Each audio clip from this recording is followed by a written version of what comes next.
अस्सलाम वालेकुम नाज़रीन, आप देख रहे हैं इल्म अदब यूट्यूब चैनल। मैं हूं आपका मावन और मददगार महताब हसन। जैसा कि आपको मालूम है कि इंटरमीडिएट साल अव्वल का जो है वो नसाब तब्दील हो चुका है। तो इस सिलसिले में जो है वो हम साल अव्वल उर्दू के जो है वो तरतीबवार लेक्चर्स का आगाज़ जो है वो करने जा रहे हैं।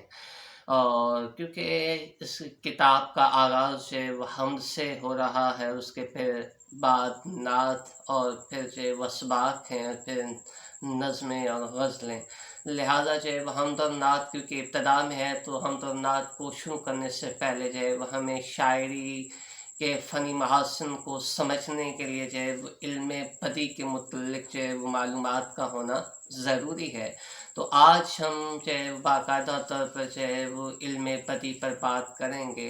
उम्मीद है कि आपको लेक्चर्स का ये सिलसिला जो है वो पसंद आएगा। अगर ये सिलसिला आपको पसंद आए, वीडियोस अच्छी लगें, तो जो है वो इसको दोस्त अहबाब के साथ भी शेयर करें ताकि दीगर जो है वो अहबाब भी इससे इस्तिफ़ादा कर सकें, तलबा भी इस्तिफ़ादा कर सकें।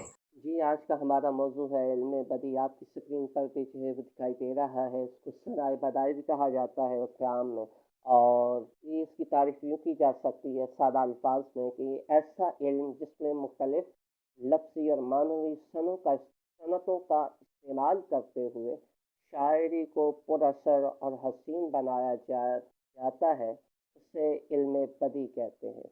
या हम यूँ भी कह सकते हैं कि इल्म बदी का ताल्लुक़ जो है वो शायरी में निखार पैदा करने और शायरी को संवारने के लिए से है।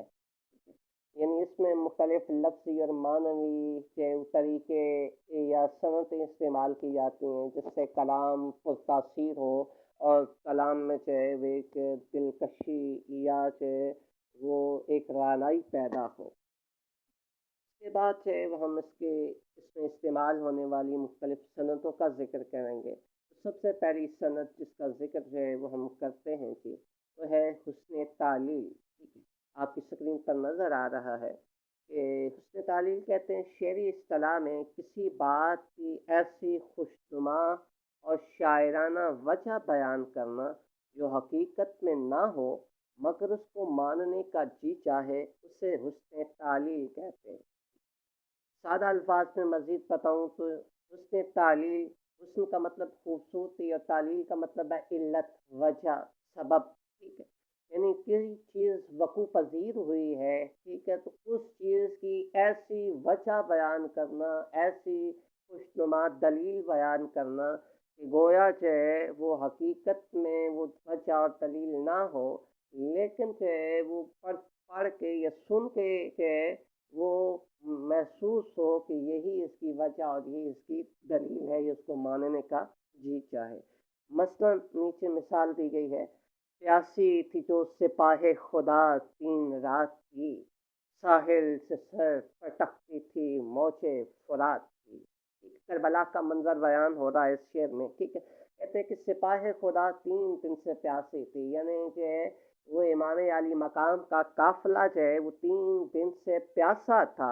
उस प्यास को बुझाने के लिए क्या दरियाए फुरात जो है वो उसकी लहरें जो है वो साहिल से सर पटक रही थी कि हम जो है वाले रसूल की जो है वो प्यास क्यों नहीं बुझा पा रहे। ठीक है, हालांकि लहरों का उठना जो है वो एक कुदरती जो है वो मामला है, लेकिन शायर जो है वो लहरों के उठने की ये वजह बयान कर रहा है क्योंकि आले रसूल प्यासी थी। ठीक है, इमाम आली मकाम का वो काफिला प्यासा था। ठीक है, लश्कर प्यासा था, इसलिए जो है वो लहरें अपने सर जो है वो साहिल से पटक रही थी और जो है वो बार बार जो है वो साहिल की तरफ आती और अपना जो है वो सर पटकती।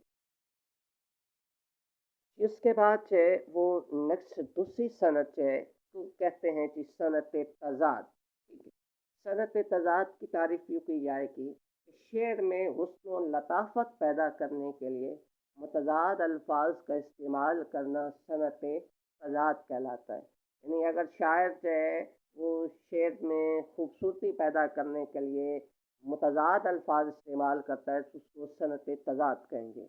मसलन सुबह होती है शाम होती है, उम्र यूं ही तमाम होती है।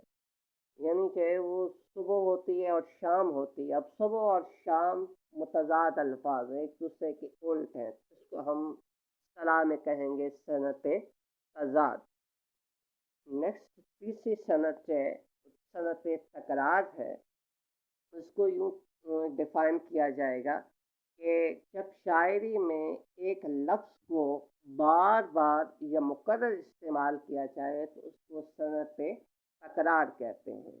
مطلب یہ کہ اگر شاعر ایک مصرع یا ایک شعر میں ایک لفظ کو ایک سے زیادہ بار استعمال کرتا ہے، ایک لفظ ریپیٹ ہوتا ہے تو اس کو صنعت تکرار کہا جاتا ہے. مثلا تھا کبھی علم آدمی، دل آدمی، پیار آدمی، آج کل زر آدمی، کسر آدمی، کار آدمی.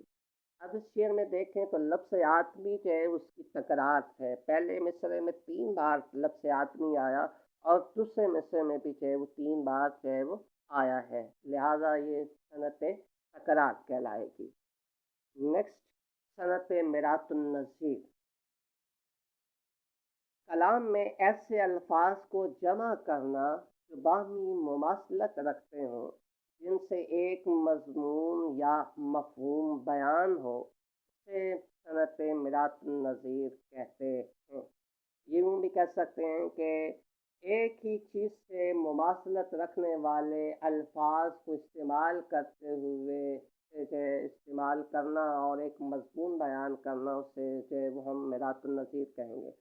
مثال: پتا پتا، بوٹا بوٹا، حال ہمارا جانے ہے، جانے نہ جانے گل ہی نہ جانے، باغ سارا جانے ہے. اب اس شعر میں غور کریں تو پتا، بوٹا، حال ہمارا جانے ہے، گل ہی نہ جانے، باغ تو سارا جانے ہے.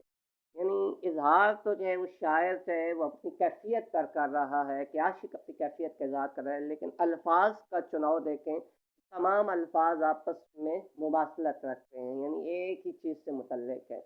پتا، بوٹا، گل، باغ، یہ تمام الفاظ باغ سے ہی تعلق رکھتے ہیں. یعنی باغ ہوگا تو جو ہے وہ پتے بھی ہوں گے اور جو ہے وہ وہاں پودے بھی ہوں گے، بوٹے بھی ہوں گے اور پھول بھی کھلیں گے. اگر باغ ہی نہ ہو تو ان تمام چیزوں کا وجود بھی ممکن نہیں ہے. یعنی یہ تمام چیز باغ سے متعلق الفاظ باغ سے متعلقہ استعمال ہوئے ہیں تو اس کو ہم کہیں گے صنعت میرات النظیر.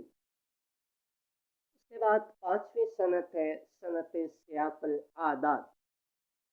شاعری میں کسی چیز کا شمار اعداد میں یا ہندسوں میں کرنا صنعت سیاق العادات کہلاتا ہے. یعنی اگر شاعری میں جو ہے وہ کسی چیز کا شمار کیا جا رہا ہے ہندسوں کے اندر، ڈیجٹس کے اندر، تو اس کو اصطلاح میں ہم کہیں گے سیاق العادات.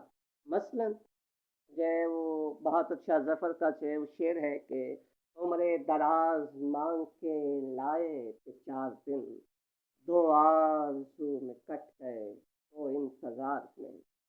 اب یہاں پہ 4 دن، دو آرزو میں کٹ گئے تو انتظار میں، 4، 2 اور پھر 2، یہ ان ہندسوں کا استعمال ہوا ہے. جب ہندسوں کا استعمال ہوتا ہے یا اعداد و شمار کا ذکر آتا ہے، ٹھیک ہے، شاعری میں، تو اس کو اصطلاح میں سیاق العادات کہا جاتا ہے. تو یہ آج ہم نے 5 صنعتوں کا ذکر کیا. امید ہے جو ہے وہ آپ کو یہ جو ہے وہ